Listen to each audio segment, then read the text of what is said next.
Hey, good morning, everybody. Well, I guess whatever time of day you happen to be watching this video, but it's morning right now. So anyways, this is Dane with Rising Phoenix Antiques. You can find us on Facebook at Rising Phoenix Antiques.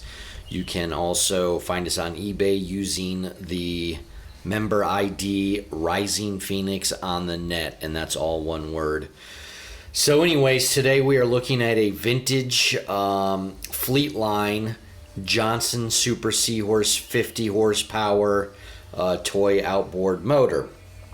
And the reason I wanted to do the video is because this motor does, although it appears to be unused, does need some work before I think it's going to be fully functional. So, and we wanted to kind of go over that today with you.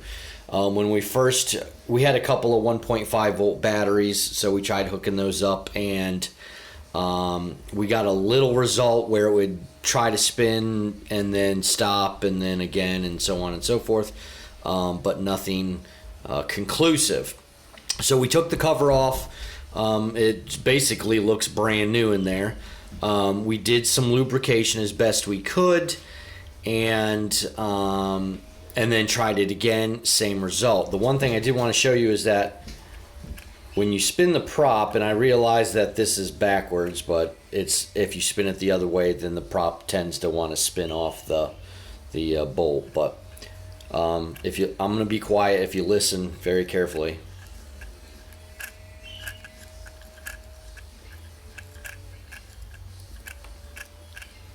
And I don't know if you guys can even hear that, but there's a little bit of noise in there, and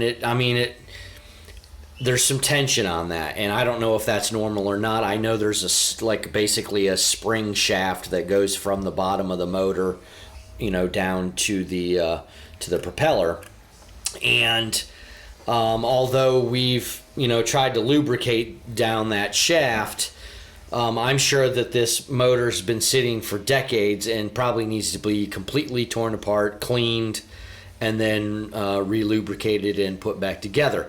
Now, will that solve the problem? I think, but we don't know for sure. Maybe it's the motor itself. It could be the brushes. I don't know.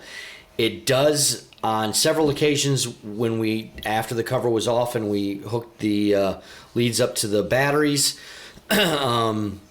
we could hear that motor turning, but it was really slow and labored. So I don't know what that means, but we wanted you guys to be aware of that.